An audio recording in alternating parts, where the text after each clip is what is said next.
Narcissism and the woke. We speak, we silence you. I've explained before that narcissism can be found in various walks of life, but there are certain particular areas where there are concentrations of narcissists because those environments provide a greater range of victims to allow them to be controlled, more fuel, more character traits, and better residual benefits. These are the hunting grounds. Narcissists, of course, can be found in all places on the political spectrum. But as I've explained before, invariably you'll be able to identify the behaviour of likely narcissists amongst what is known as sort of the woke by virtue of the fact that they often adhere to this principle. I'm all for inclusivity. I'm all about freedom of expression, so long as it's my freedom of expression. I am allowed to say what I want, but if you say something that criticises me, I'm entitled to shut you down. Freedom of speech, freedom of expression doesn't apply to you. I invalidate you. I cancel you. Such an attitude, of course, is indicative, although not determinative, that you're likely to be dealing with a narcissist. First, there is the sense of entitlement. I'm allowed to say what I want, whenever I want, howsoever I choose, aggressively, rudely, interrupting you. I'm allowed. There's an absence of emotional empathy. I'm going to talk and you have to listen to me. I'm not going to allow you to speak.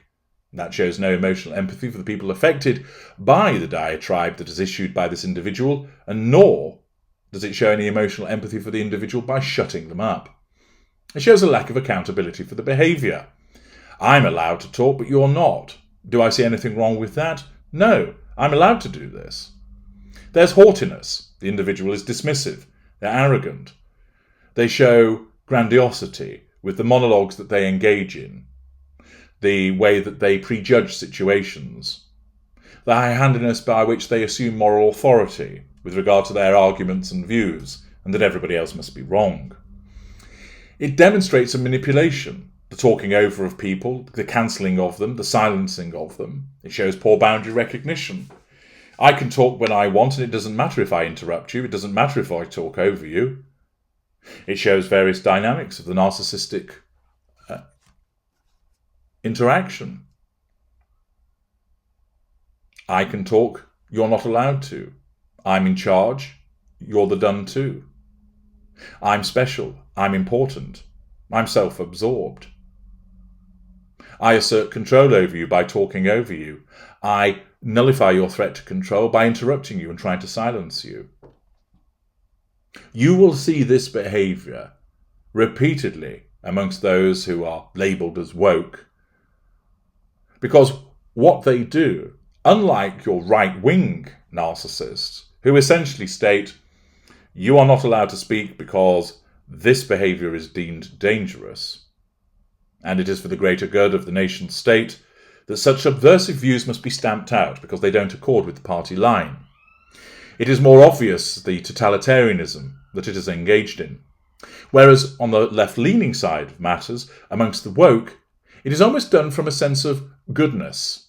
On the right, it's a sense of, we are correct to do this because it is appropriate to do this. This is what is done in order to get to the point of protecting this country.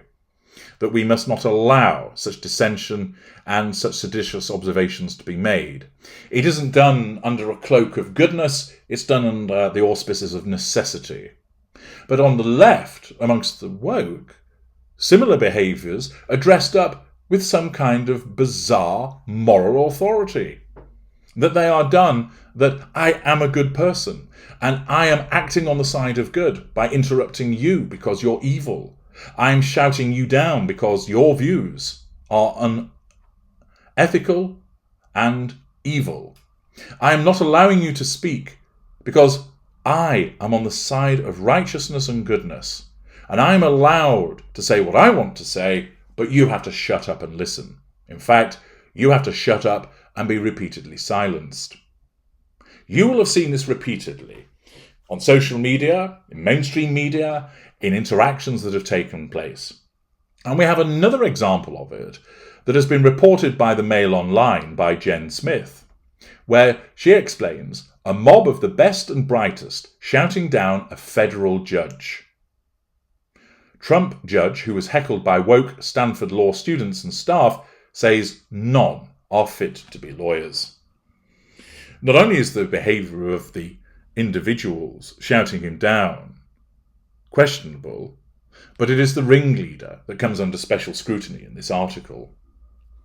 The Trump-appointed judge, who was heckled by law students at Stanford, and the school's dean of inclusivity, has spoken out to slam their ultra-woke stunt and attack on his free speech, saying none of them are fit to work in America's legal system. Fifth Circuit Court of Appeals judge Kyle Duncan had been invited to speak about COVID, guns and Twitter, interesting topics, and Stanford Law's Federalist Society last week. When he got there, he was interrupted and mercilessly mocked by a group of liberal students. Now, of course, they are allowed to express their views if they wish, and if they want to interrupt somebody and mock them, they can do so. Yet, of course, such behaviour is lacking politeness. It shows entitlement. It shows poor behaviour. It demonstrates an absence of emotional empathy. It shows a lack of accountability for the behaviours. It shows haughtiness. Now, of course, that doesn't mean that those students are all narcissists. Some of them may well be. Normal people can behave this way because they disagree with the views of Kyle Duncan, which means they don't really know him, and it reduces their emotional empathy for him. Furthermore, of course, people can behave in a strange way when there's a herd mentality. They would never speak up or say boo to a goose, singularly, but once they're in a group, that mob mentality takes over, and they feel emboldened, and perhaps encouraged by a narcissist ringleader, they then engage in similar behaviours, which would make them look like narcissists, even though they are not.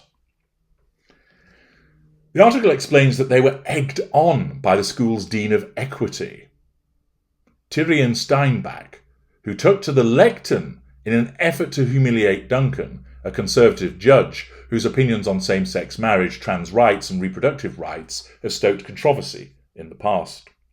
So we have this Dean of Equity, whatever that is, coming along, and an invited speaker is not only heckled and interrupted by people there, but somebody holds a position within the school, a position of authority and responsibility, shows a disgrace to that position by trying to humiliate a speaker. That is asserting control over that individual, showing haughty behaviours, a lack of emotional empathy for that individual, a sense of entitlement to behave in that manner, a lack of accountability for the behaviours. It's a rudimentary way of trying to shut somebody up. Stanford apologised for her behaviour, but she hasn't been disciplined in any other way. And the school is now even advising the students who were impacted to seek support from her. In an interview with Rod Dreher that he published on Substack, Judge Duncan said the entire debacle was an embarrassment that made him fear for the country's future. This is one of the best law schools in the world. The students are the cream of the crop, the future judges, senators, presidents, leaders of industry.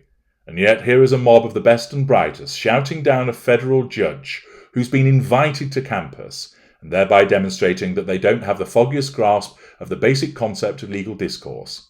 You have to meet reason with reason. Instead, their operating principle is, if I don't like what you say or think, I will silence you. That, of course, as I've explained, is very much the mentality of those amongst the woke. Unless those students undergo a radical change in their whole approach to argument and disagreement, they are unfit to be members of any bar.